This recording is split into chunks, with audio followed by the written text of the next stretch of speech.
My name is John Keane and I come from Sydney in Australia in Australia.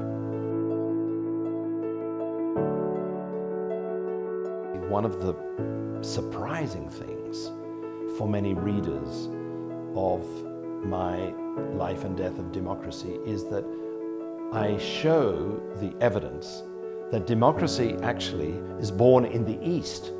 Even the word democracy is older than classical Greek. So one of the surprising or shocking things in my book for readers is that democracy has Eastern origins. It is not the product of the West.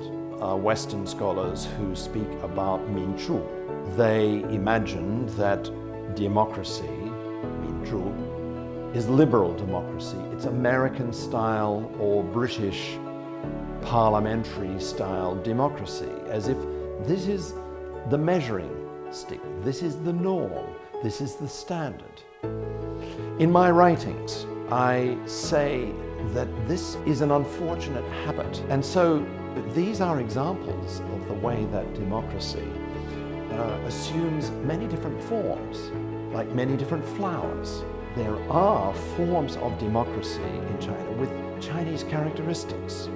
So the point is that Western yardsticks, that Western standards for describing and judging what a democracy is need to be transformed. They need to be replaced with a more plural understanding of democracy. Democracy is like a garden where there are many trees and different plants.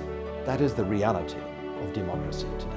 One of the grand ideas of the early 1990s, put by Francis Fukuyama, the Japanese-American scholar. And his idea was that the West, with its liberal democracy, was now the winner. Liberal democracy, the triumph of liberal democracy. Well, there was a lot of controversy about this idea. Many people discussed it, many people complained against it as an American exaggeration. I think the mood, the atmosphere in the United States and in the Atlantic region has changed.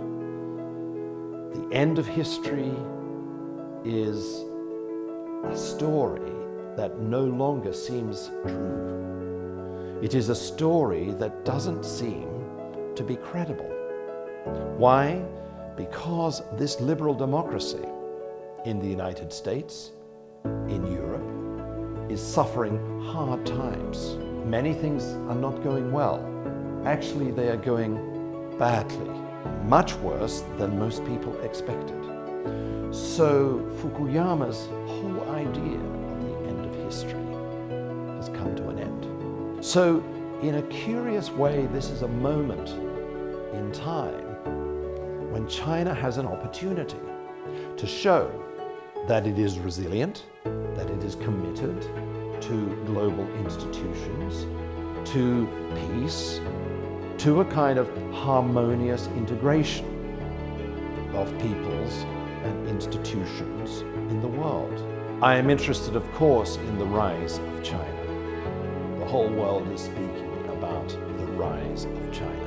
As I just said, the opportunity that China has in this 21st century situation is that China can be a force for nonviolent integration of peoples and states, the continuation of globalization, the preservation of multilateralism. This would be a very, very important contribution to the planet.